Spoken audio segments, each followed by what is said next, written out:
Good morning. You're now on the Entrepreneur Spotlight. I'm Tenda Chimelu, and today we're going to be shining the spotlight on the food inflation rates in recent times. Now, Nigeria's headline inflation rate dropped in July 2024 to 33.4%, slowing down for the first time in almost 2 years, from 34% in the previous month. But prices don't seem to reflect the drop regardless. Inflation is a bitter pill to swallow. Prices soar, plates shrink, and the poor suffer the most. What are the causes and how do we mitigate the crippling effects of inflation on the most basic human need, which is food? Now, today on the Spotlight, I have with us someone who I'd like to call a bestie here on the Weekend Show. I have Chef Loveth Emmanuel on the Spotlight. Good morning, ma'am. Good morning. Welcome back to the show. Thank you so much for having me, Chelsea. Thank you for being here. Now, today you're coming as a Spotlight guest, not tantalizing our stomachs like you usually do, which is unfortunate. I wish you could do both simultaneously. But now we're discussing something you are, I would say, an expert in food, the food business, which is a very, very important, essential, basic human need. And in recent times, reports have shown that there has been a slight drop in the inflation rates. And but before I get to that, I would like to ask, giving a general overview of your business for the year of 2024, how has it been for you? How has been your experience? How has the inflation affected your business in general? Thank you very much for that question. Well, for my business, we had low sales. Immediately, we had that inflation from that period. We had low sales. We had reduced orders from our clients. In fact, many of our clients' eating habit changed automatically because of the economic situation we find ourselves. Then sometimes clients don't even like to eat out at all, just like how they were doing before. So generally, we had a drop on most of our sales, and we decided that we should give it some time and see how the whole price, come up and go down and all. So we were working with all those inflation rates, and those of our clients that were able to patronize us, we give them advice on what to do. Either we advise them on reducing, the number of food they are ordering, or we prioritize on exactly what they want. That's what I can say about that for now. Okay, the reports have said in recent times there has been a decrease, at least for the past couple of months, in the inflation rates. I feel like I've noticed a slight drop in certain prices the last time I went foodstuff shopping. So did you notice any drop at all in prices, or is it the same way as they always say, when the prices go up, they never go down? Sometimes it depends on where you are purchasing your item from. Like, I'll speak on my own, aspect, the food aspect. Like, for example, in the middle of April, we had a high price on the product tomato. In fact, it was so high to the point that it was impossible to do a normal pot of stew. But for now, I can conveniently say the price is not as high as before. You understand? So sometimes it depends on, where you go and buy some of these items. Most Nigerians, like for me, in a layman understanding, when they see an opportunity to increase price, instead of them, when the price has actually dropped, to also come down, they don't come down. They insist on the original price that has been inflated initially. So, but there are some considerate ones and understanding ones. Immediately it drops, they also drop, so that at least they can also sell and make profit, and also satisfy with the customers that are coming to buy from them. So that's how we move along with the whole pricing trend as it is now.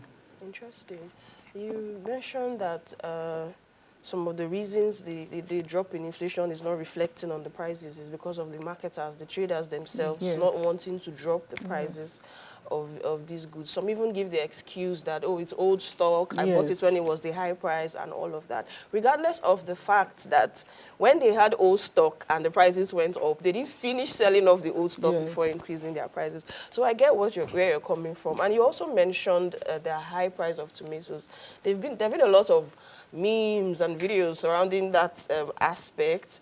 And I wanted to know if you're implementing any strategies, to manage the effect of these fluctuating prices, because now it's not just about the prices going up, but now they're actually going up and down, and you cannot necessarily also make your prices as a business person fluctuate like that. So what strategies are you implementing to, stay at a steady and relevant and affordable price for your clients? Okay, we came up with some strategies, and one, we go to village markets to buy some of these ingredients and items at a reduced price before these items get to the middlemen. That's one of our strategy. Second one is we introduce promos to our clients, to attract patronage from them when we advertise what we offer in the market. For example, we have an aspect in my business. We do bowls of soup, stews, and sauces, and they come in different liters. So most times we set our promo when advertising that when you order for a particular bowl of soup or stew, we also give out a smaller portion, a smaller bowl of the same content that you are ordering for. In that way, you are having value for your money. You are also having much. In fact, before you even start touching the main bowl that you ordered, that extra little one we are giving as a promo or as a bonus, it can even take you maybe for a day or two.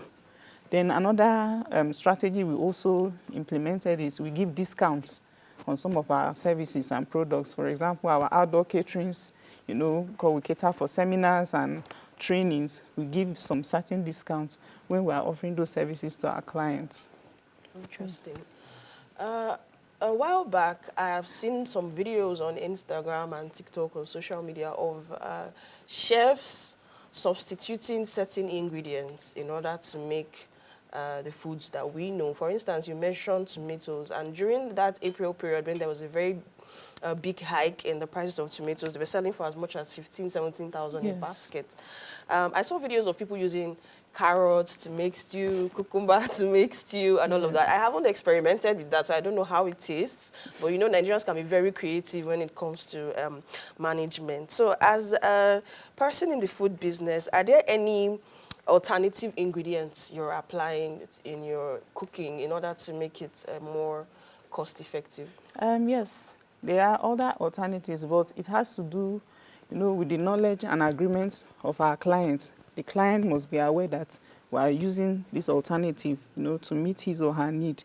For example, you mentioned tomatoes now. During that period when the prices were high, we were giving other alternatives, just like you said, making cucumber stew, carrot stew. Even before the hike, like my company, we introduced such stew, just that it wasn't really, popular then. But because of that hike in price, we took it as an advantage and also started introducing it to people, which is very, very good. It's nutritious, it's healthy, and it's also cost-effective as at that time. And even now, many people have even adapted to it and imbibe, and it's like an option, not your everyday regular stew like that. Then other alternatives we give, like for clients that, let me say, for example, they like croaker fish, for example. Croaker fish is on the high side. Yeah. We give them alternative like using fresh stock fish.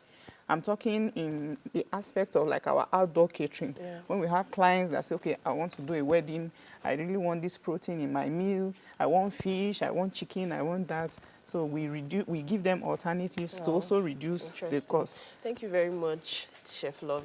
Thank you. It's still at Shekina Cuisine on Instagram. I can't forget. Thank you so much for being on the show and enlightening us. I haven't tried any of these alternatives, but I'm very sure that I'm going to call you up and place an order for one of the carrot cucumber alternative stews and see how it is. Thank you for being on the show. We hope to see more of you on subsequent episodes. episode. Thank you very much for having me. Thank you for being here. Well, unfortunately, this is where we draw the curtains on the Entrepreneur Spotlight. I will be handing back over to Andy to take it from here. Tender, I hope I never get to try the stew with cucumber or carrot. Have an It open looks mind. good. You might like I it. don't want to try it at all, but I have tried food by Chef Shekina and it was really good. So Amazing. well done. Thank you. Anyway.